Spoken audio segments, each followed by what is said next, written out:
This year's ASCO meeting has been particularly a positive event for Sarah Cannon. The theme of the meeting is around precision medicine. For the last few years, we've made a strong investment in both technology as well as personnel in the area of precision medicine, even bringing in the bioinformatics platform Genospace to be able to handle the data. So this year's meeting begins with David Spiegel, our Chief Scientific Officer, being the educational chair for the annual meeting. So that was a great pat on the back for Sarah Cannon, the work we've done, and David did a fabulous job. When we think about the various topics that were covered, I had the pleasure and privilege of kicking off the meeting Friday, debating Dr. Len Saltz from Memorial Sloan Kettering on the use of next generation sequencing.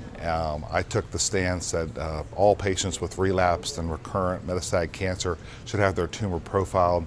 I think it's the most critical bit of information. We've always wondered what the biology was that drove folks' cancers. We're addicted to CT scans, lab reports, pathology reports, but the fact is that's a real insight into what's driving the patient's cancer.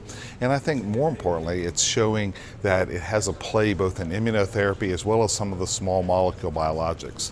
The other point I made, which I think is key, is this is going to be what unlocks some of the discoveries of future advances in cancer. So doing it for clinical trial accrual, profiling patients to advance understanding of the disease, all those are critically important.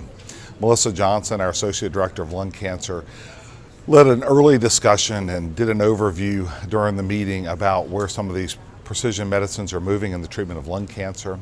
So exciting news on the front of immunotherapy, but a number of small molecule biologics. The data with osimertinib for T790M lung, the RET story with the 292 compound from Loxo, very encouraging, great results, showing that while this is a small number of patients in the 1% to 2% range, the impact for those patients is profound and long-lasting.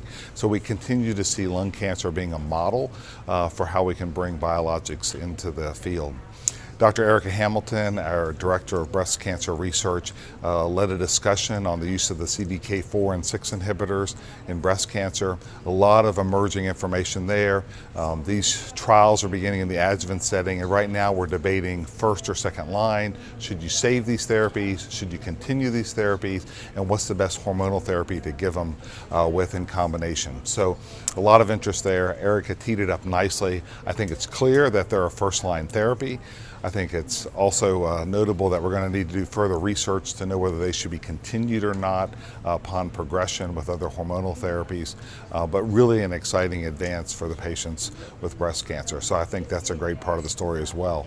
And then lastly, but also important, Holly Dilks and Andy McKenzie, our precision medicine team, had a poster session that was well attended, talking about bringing molecular results out to the community. And in one of our key practice sites, saw that in fact presenting molecular profiles from their patients back to the doctors resulted in a more than doubling of trial accrual from the single digits to 18%, and half those patients being discussed actually receiving a targeted biologic. So great news for patients, another step forward, and really shows how, as we understand the molecular makeup of patients' cancers, we're going to be able to treat them better in the future.